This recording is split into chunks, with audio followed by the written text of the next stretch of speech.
Vamos lá, né, galera? Vamos agora para o experimento 7. Vou ajudar vocês com o relatório. Se vocês souberem que eu acabei de gravar essa aula inteira e saiu todinha sem som, velho.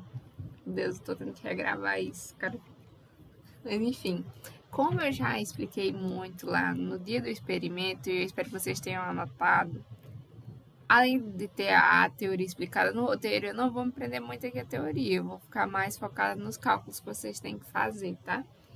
Porque lembram que lá a gente tinha, né? Oxe, cadê minha caneta tá desconectada. A gente tinha um tubo de pitot que se movimentava ao longo de uma seção, né? E em cada ponto a gente ia medir a velocidade, né? Na verdade, o que a gente estava medindo lá mesmo era a diferença de pressão entre aqui a entrada do pitot e um ponto anterior aqui ao ponto do pitot. Então, a gente teria pressão aqui nesse ponto e a pressão nesse outro ponto, né? E com essa diferença, a gente teria um certo delta P, que não é perda de carga, que está escrito errado aqui. Era para ter até corrigido isso. Mas isso aqui é a diferença de pressão, por causa que aqui é entre esses pontos 1 e 2 a distância é tão mínima que não tem como ser considerado perda de carga. É diferença de pressão mesmo, por causa do que está acontecendo aqui no ponto da entrada do pitot, né? Estagnação. Então, o que vai acontecer aqui? A gente vai ter, para um tubo horizontal de mesma seção, a gente vai ter, né? P1 sobre gama mais V1 ao quadrado sobre 2G mais Z1 igual a P2 sobre gama mais V2 ao quadrado sobre 2G mais Z2. Como Z1 e Z2 são iguais, né? Ou podemos considerar que ambos estão aqui no plano horizontal de referência, eles se cancelam. V2, como eu disse aqui no ponto 2, é um ponto de estagnação, então a velocidade é aproximadamente zero. Tanto que essa energia cinética se transforma em energia de pressão, por isso que no ponto 2 a pressão vai ser maior. Então, aí, no final, o que a gente vai ter vai ser que a velocidade no ponto 1 vai ser raiz de P2 menos P1 sobre gama vezes 2G.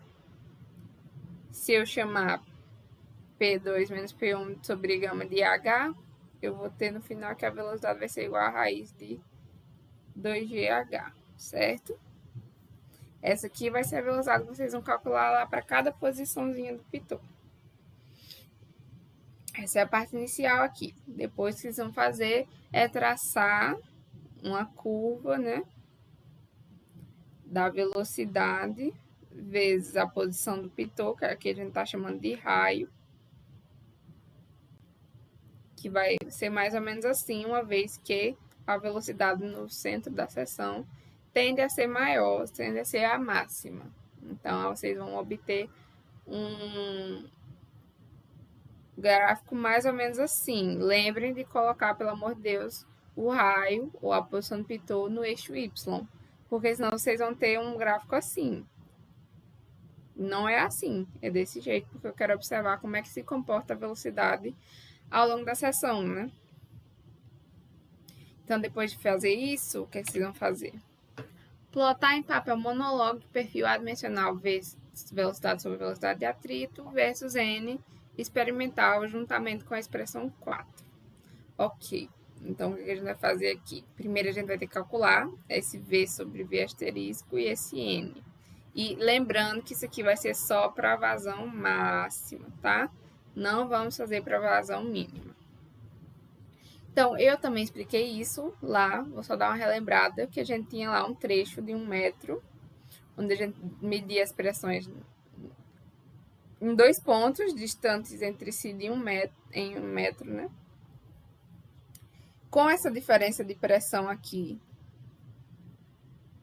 a gente medir a perda de carga entre esses dois pontos aqui, realmente é perda de carga, né, que ΔP sobre gama é igual a perda de carga. Só que aqui, como a gente o manômetro em si não tinha nenhum fluido manométrico, pela forma do manômetro, quando vocês liam lá a diferença, vocês já liam HF, ok? Então, quando for aplicar aqui na equação da tensão de cisalhamento do tubo, né? T0 igual a D vezes ΔP, esse ΔP não vai ser o mesmo valor que vocês leram lá, da perda de carga. Vai ser a perda de carga vezes o gama, ok? Então, a tensão de cisalhamento vai ser D sobre D vezes ΔP sobre 4 vezes ΔL. ΔL é justamente essa diferença aqui. Aí, o que acontece? Isso aqui vocês não vão calcular para cada posição do pitô, não. Porque isso aqui não tem a ver nada a ver com pitô, né? Isso aqui tem a ver com aquele trecho de 1 metro. E como a gente mudou a vazão 2 vezes, a gente só teve 2 diferenças de pressão, né? Para cada vazão. Então, vai ser só um T0 para cada vazão. Um para a vazão máxima, um para a vazão mínima. Mesma coisa para a velocidade de atrito, essa velocidade asterisco aqui. Vai ser raiz e tensão de cisalhamento, como a gente só tem uma para cada, sobre massa específica, né? Só vai ser uma para cada vazão, né? Esse V asterisco. Agora, esse N aqui, realmente vai ser um para cada posição do pitô, porque aqui ele já está considerando isso aqui. O raio externo menos raio interno vai ser justamente a posição do pitô. Então, esse aqui vai ser aquela posição do pitô que vocês anotaram lá no momento do experimento. V asterisco é esse aqui, que vai ter só um. E isso aqui é a viscosidade cinemática, tá? Viscosidade cinemática, não é a velocidade. Porque a gente já calculou aquela velocidade através do pitô, a gente tem a velocidade de atrito, que é para o tubo, não é para a posição do pitô, mas aqui é a viscosidade cinemática, que geralmente a gente usa a viscosidade para a temperatura ambiente. Aqui não vai ser mais aquela que é 1 vezes 10 a menos 6.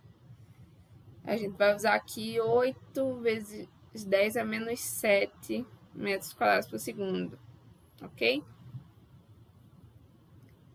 Que é para a temperatura que a gente estava trabalhando essa viscosidade aqui. Aí, pronto. Vocês vão calcular esse N também para cada posição do pitô. Aí vão poder plotar esse gráfico relacionando esse N, esse neta, na verdade se chama neta. E esse aqui, esse perfil adimensional V sobre V asterisco, esse aqui vai ser a velocidade que vocês calcularam lá, aqui nesse item. Vai ser essa velocidade aqui sobre esse V asterisco.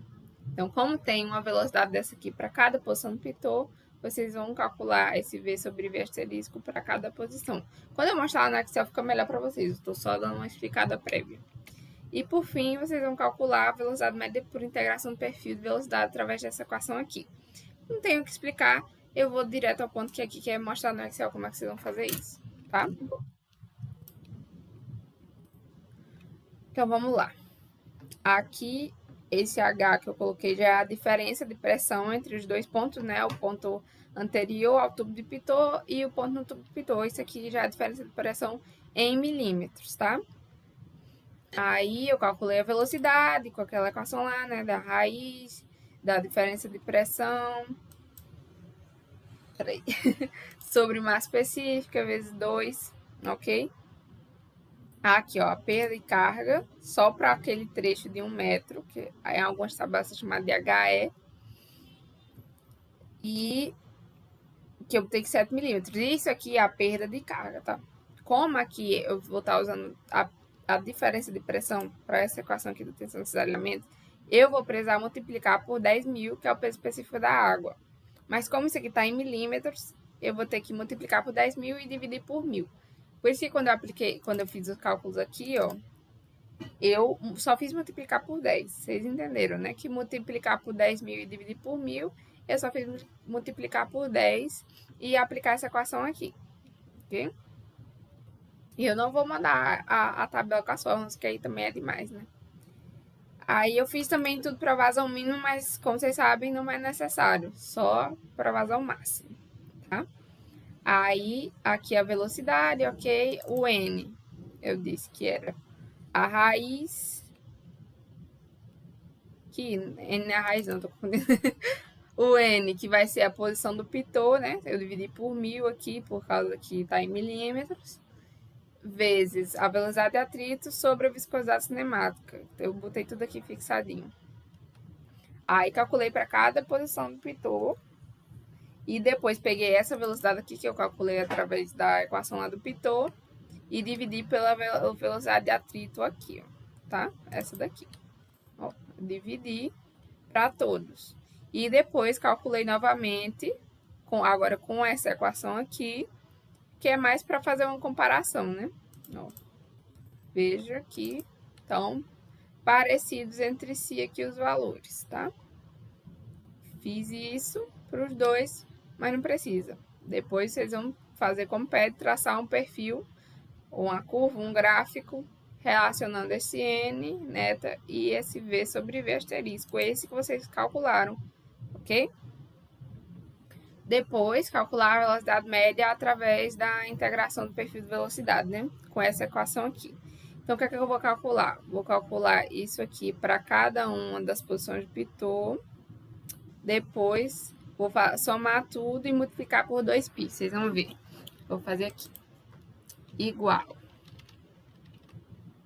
Essa velocidade aqui, a próxima, que a gente tá, da posição do pitô que a gente está trabalhando. Vezes não, né? Mais a que a gente tá, a posição de agora, a velocidade, né? Sobre 2 vezes. Ai, não, né? Esse aqui não, né? Esse aqui tá em milímetros, eu botei esse aqui em metros já para facilitar. Mais o que a gente tá trabalhando agora, sobre 2 vezes o próximo raio mais este raio atual, ou a posição atual. Aí vai dar isso aqui, né? Depois eu vou fazer a mesma coisa para todas as posições aqui. Por fim, eu vou fazer o somatório, soma de todas estas velocidades médias. Não é exatamente uma velocidade média para cada uma, não, né? Isso aqui a gente está integrando o perfil. Vezes 2 vezes π. Ok? Essa aqui foi a velocidade média que a gente achou pela integração do perfil de velocidade. Assim, se a gente fizesse a média aritmética aqui dessas velocidades, não daria a mesma coisa, né? Não daria. Mas, como vocês sabem, a gente está calculando por outro método, então não vai ficar igual, mas ficou próximo, né? Ficou ali na mesma faixa, na mesma ordem de grandeza. Se der um valor muito nada a ver, tipo 0,005 10 mil, aí não tem nada a ver, né? Mas como aqui, por exemplo, tem 0,7 aqui do 0,6, tá razoável. Aí, isso seria a velocidade média. Depois, para achar a vazão média, é só multiplicar pela área da seção, né? Que é π d2 sobre 4, certo? Então, é isso. Eu vou mandar para vocês essa tabela aqui, só para vocês usarem como base. E valeu!